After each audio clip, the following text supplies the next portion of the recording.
Good morning, everyone. Today I'm going to show you how I tag lambs and stuff and what we do with sheep when they're in the jugs. I'm on my own and I don't have a tripod, so I don't know how this is going to work out. But I just did the first two ewes, and I'm going to do this one. These are the three that are going to go out today.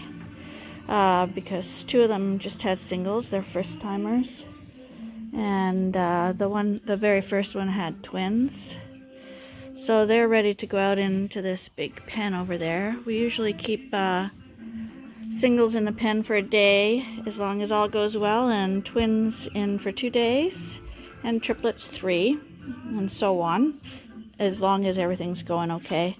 And we take them from these jugs, which are 6 by 6, because we have big sheep, big Suffolks. And they are put into a bonding pen with a group. There's nobody in there right now because we're just starting our June lambing, which we don't usually do June lambing.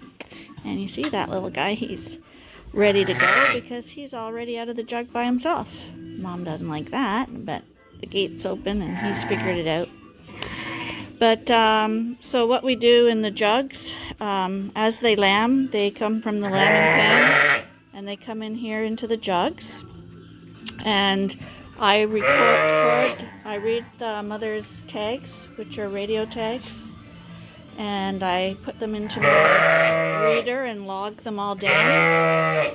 And then they all get a number on their back as to the order they were born. So this is the third one to lamb. She had a single because she has 1 dot. So that when I look in the pen, I can see if she's got her lamb with her, if there's a lamb crying, and I can match it up with the number. And she's got a ram lamb, so we use green for ram lambs. And over there you can see I got ewes with red. That's for ewe lambs. So that's what we do with that. I'm gonna go catch this little guy who's having a great time. Come on in with your mom. There he goes. Smart little guy. So when people tell you Suffolks are dumb, not all of them are. This is a pretty bright little guy.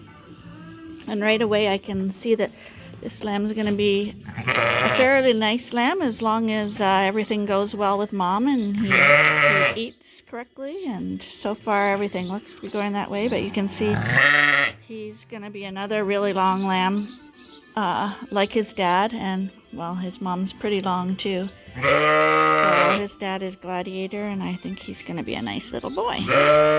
So here's my little container of stuff. So I have an electronic reader by Shearwell. That's where I record everything. Then it gets transferred to my computer. And because I'm old-fashioned and nervous that things will crash, I also keep backups in binders on each sheep, handwritten. So I have lots of information on what's going on. So while I'm in the jug here, what I'm going to be doing is I'm going to dock his tail with a little band, and we dock our tails just below their bum. So they have like little rabbit tails. We like that length. We don't like to cut them right off, and we've tried leaving them long, and it's not so attractive with Suffolks. They have really long, weird tails. So we do that, and I have a little lambing book, so everyone gets marked in my lambing book. So the book, at a glance, will tell me who the ewe is, what her tax code is, if she's a registered ewe, what breed she is, who the ram is, when they were born, and what lambs they had. And then I'll make little notes on certain ones. Like this one, she's at the very end over there. I wrote nice on that lamb because I want to keep an eye on her because she's showing potential right at birth, and I'm always curious how they do from birth to weaning. If it weighs out, or if they fall apart, or if other ones beat them. So that's just for me. I always make a little comment on somebody, and if somebody was a call, I'd write it in there too, and it would get logged in my recorder. So the yellow tags are radio tags. They're law in Canada. So each of those, one of those in one ear. And just for our own records, they also get a farm tag in the other ear, which is linked electronically to the radio tag. The blue tags are way easier to read than the radio tags. If I wanted to catch somebody and didn't have my reader, I could still find out who he was. So this year, boys are blue and girls are white. They come in little things like that, and we rip them off. And then this is the marker spray we use for them. And we give the lambs 1/4 of a cc of selenium, because in this area we're selenium deficient. And finally we give them Baycox. This is for the lambs. This mom is upset because that lamb's having a little romp again. This is Baycox. It's for treating coccidiosis. We treat them in the jug when they're 2 days old, and they get about, I don't know if you can see that, 2.5 cc's for the good sized Suffolk lambs. And I think the bottle recommends 3 weeks, and this stuff costs a fortune, like hundreds and hundreds and hundreds of dollars. You don't want to spill it. But it works very well. Probably if you have a small farm with not too many sheep and not too much overcrowding, you probably don't need it. But we have a lot of sheep in confinement, and you don't want to have to deal with cocci because it spreads. And we find that if you give it at 2 days old, you only need 2.5 cc. It covers them totally. We have no cocci at all, and it saves you a lot of money because you'd be using 3 times that much on a Suffolk lamb at 3 weeks old. So that's how we do it. Now we deal with the ewe as well. Once I've done the lambs, Arnie will come in and he will deworm this ewe because a lot of lamb will overwinter in their gut. So just to be safe, we just give them a dose of Ivamac before they go out. And he will flipper also and trim her hooves. This is the only time we absolutely deworm and absolutely do their hooves. The rest of the time we only do those things as needed, if needed. And already we know that she's got a lot of milk. The lamb's doing well. So right now, that's everything. I'm going to go find her lammy who's disappeared and bring him back.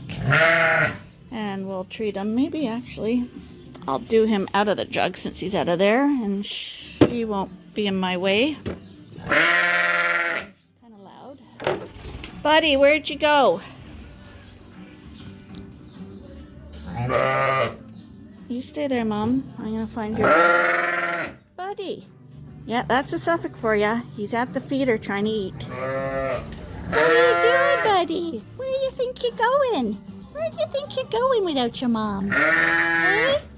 Yeah, really long lamb. That's what I like about Gladiator. He puts them super long. Hey, sweetheart. You're a nice lammy. There, Mom. You can see him. So he's got his tags in. I do them at the back of the ear because I find they don't get caught in the feeders as much. And also with Suffolks with their long flopping ears, when they're walking around, like it doesn't hit them in the eye. So that's the radio tag. That's his little farm tag. So it's like getting your ears pierced. Just a little pinch. Doesn't really hurt them. I gave him his selenium shot, which is under the skin and his neck, and he had his Baycox. So now we're gonna give him his banded tail, so I'm going to stop and do that. Okay, so we put his band on. So I leave quite a little tail on him, and that will cover his bum. And then he got his number 3. And now we're going to put him back with Mom.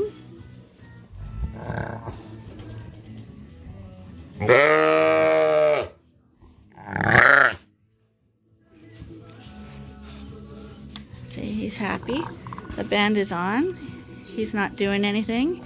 He's wagging his tail a little bit, but they're usually not too bad if you put them on properly, not too high up. I find they don't react to the bends.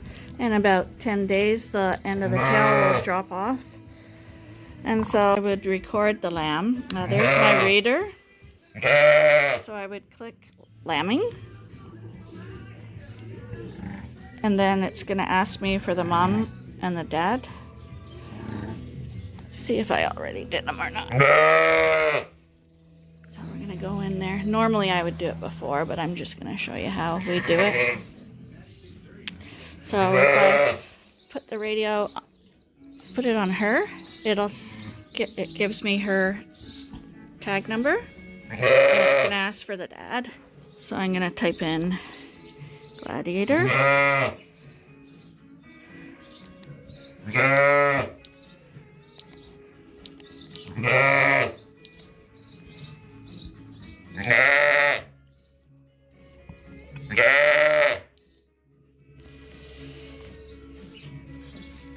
So that's Gladiator.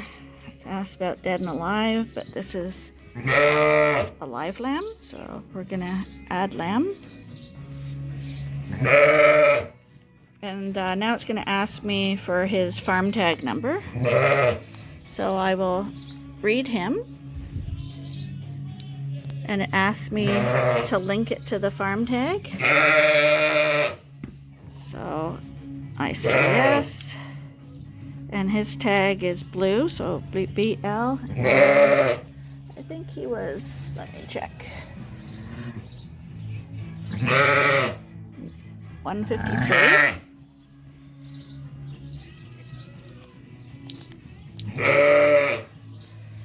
And he's a boy. So I put Ram. And breed, if he was registered, since Gladiator is registered and his mom was registered, it would already automatically say that he was a registered Suffolk. But this mom, even though she looks like a purebred, she's a grade. So she doesn't have papers. So she's still a purebred Suffolk, but we didn't keep papers on everyone. So I have a category registered Suffolk, which I can put papers on, and I put another one purebred. So that's all his records done. And then we just press save and escape because he has no brother and sister. And that would be that. And I can, yeah, that's, I can look at the mom's history too to see what she had in the history, if she had any lambs. And it said last year, because she's, this Ewes had lambs before. So, yeah, so last year she had triplets. So, that's how we do it.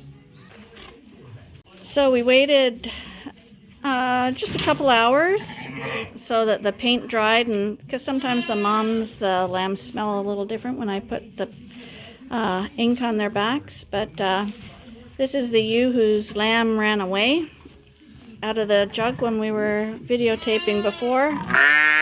He's already walked into the group pen ahead of his mom. So we figure we'll trim her right away before we go have lunch. He's sitting there, see?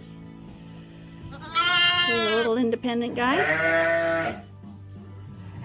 And now, like I said before, we release the sheep from the jugs. This is where we do our yearly trimming. So that way you don't have to trim them all at once. Running 400 through and trimming is a massive job. So this way we know they're all done as soon as they're lambed, and they're good for a year.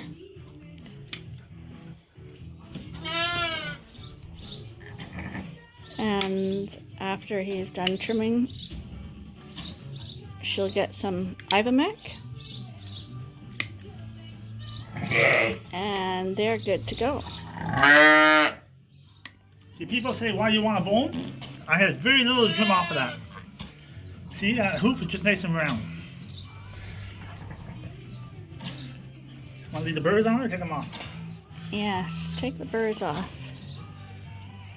Yeah, we got some hay that had a bunch of burrs in, and the sheep are covered in it. So, her udder's good, her feet are good, the lamb's been taken care of. Here's her dewormer. And we don't have to worry about her again. Max, come here. Here, Max. Move what?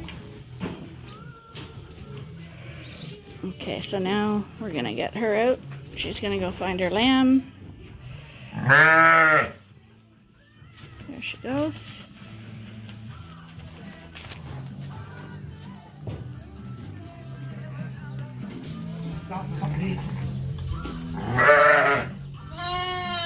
And then the reunion.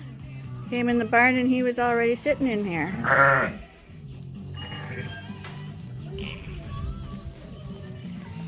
So I got 2 more sheep to come out here, and they'll learn how to get along in a group. And once they're all getting along well in a group, then they get moved over to the coveralls.